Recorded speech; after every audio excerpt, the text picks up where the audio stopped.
Mindy Sylvester again with your second Ask Mindy question of the week. I was sick for 3.5 weeks, this terrible summer cold, and I kind of got backlogged on my questions. So doing 2 questions this week, and I love this question. It's one of my favorite questions. It comes from Angela A., and her question is, what's the best thing I can do to improve my home with little or no money?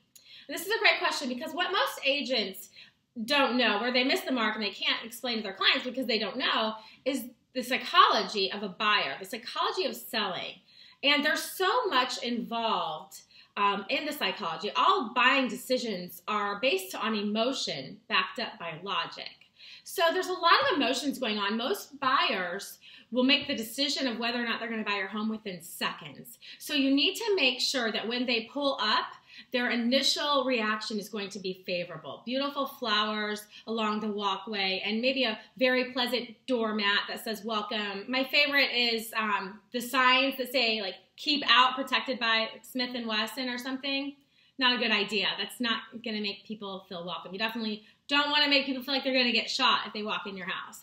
So make sure it's a very cheerful, welcoming, warm environment. And they're not just seeing it, they're feeling it, they're smelling it. So who doesn't love the smell of fresh baked cookies? I once sold a $10 million house from baking cinnamon rolls.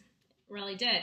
And then so I sold a $6 million house from chocolate chip cookies. So I got a little cocky and I baked some cookies at the next house. It was $4 million and I burned them. And that's not good. So you have to be careful if you're like me and not very much of a baker. But it can work. You definitely have to make sure that the home smells good. Smells inviting. Reminds them of their childhood walking into their grandma's and smelling fresh baked cookies. So certainly don't walk into my house and smell fresh baked cookies. But if you want to sell your home, make sure you're appealing to all the senses. And most importantly, you need to have an agent that's not going to be afraid to tell you what you need to do to get your home sold. I know a lot of agents are afraid to hurt your feelings, and I don't want to hurt your feelings, but I will if I have to, if it's going to help you get your home sold. So if you, and make sure an agent has an aggressive marketing plan.